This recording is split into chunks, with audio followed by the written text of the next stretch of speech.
आगे अखड़ी हो हमर यार मनवा तो एक बेर बात कर लगे आगे सुना यारवा हो भरती पटनवा में आके मुलाकात कर लगे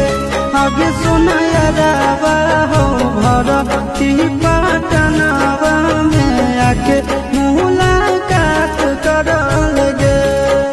आगे चली जाइबौ छोड़ी के दुनिया विदाई अपने हाथ कर लगे आगे सुना यारवा हो भरती